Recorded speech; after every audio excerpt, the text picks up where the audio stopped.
How are you doing? I'm Martin from Gardens for Life and Bird on Homestead. In this video I'm going to talk to you about planting. So we're mainly going to be planting perennials in this garden, some annuals as well, like yacon, oca and mashua. So those are all root vegetables, but we're also going to be growing some conventional vegetables here too, like beetroot, lettuce and things like that. So I'm going to actually plant up this garden now. So I've got a couple of different techniques. So we don't do things in squares or in rectangles like raised garden beds, for example, although I do like raised garden beds. I just found spreading compost on the ground is more efficient, especially if you're starting up a proper sized garden. But if you don't have that kind of space, or if you want to just get started, raised beds are great. In fact, we're going to get some for the back of our house too, just to have them in zone 1 near the kitchen, so you can grow some herbs and lettuce in them. But in this case, we're going to be planting things in these grow spaces. We don't have any kind of garden beds, we just have grow spaces, and the paths are kind of natural.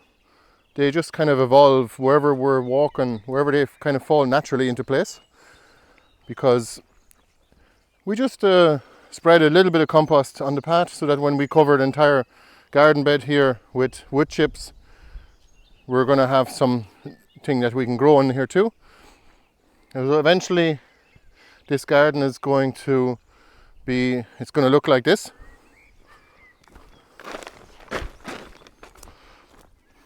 This is the idea. Now I haven't planted much here in the middle yet, but it's a lot brighter too. The compost is dark. It absorbs more of the sunlight though. So you can see this bit here has become very weedy, so I'm going to just cover it with wood chips, and whatever comes through I'm going to pull out.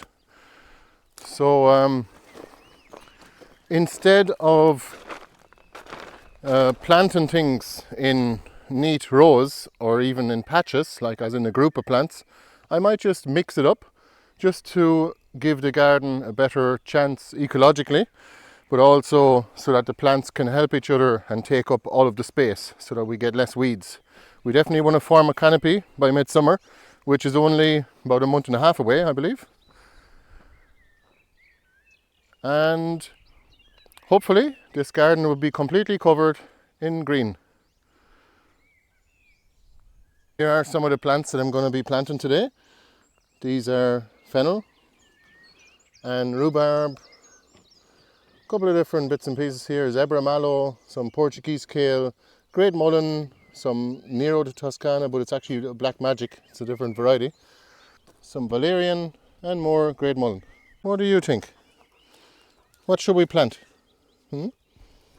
What should we plant? A sausage tree. Can you get them? You like sausages, don't you? Good boy.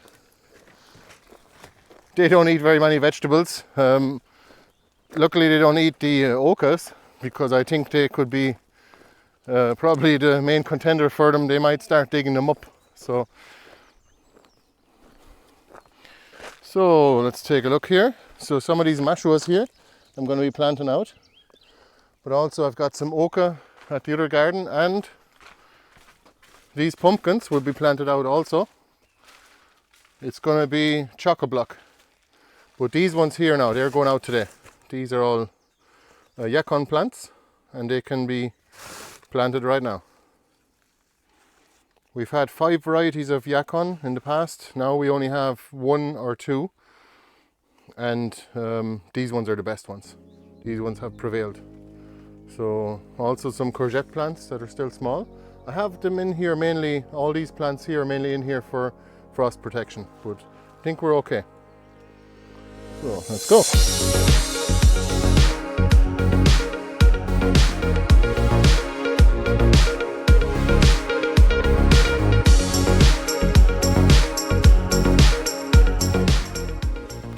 So sticking a plant in the ground is easy enough. This is a yacon plant. Look at that, it has a flower on it already.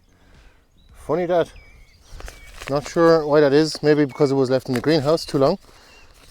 But we want to make sure we keep it frost free, just in case. Now it's mid-June, so we're safe enough, I believe. Hopefully we don't get any frost. So that's all there is to it. You just plant it like that. Couldn't be easier using no dig. Or planting things into a no dig garden couldn't be easier, especially when the compost is nice and loose like that. Just make sure that not too much of the compost is touching off the leaves. But I wouldn't worry about it too much. There you go.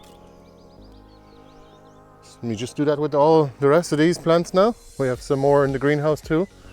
And over here, some zebra mallows. Let's go.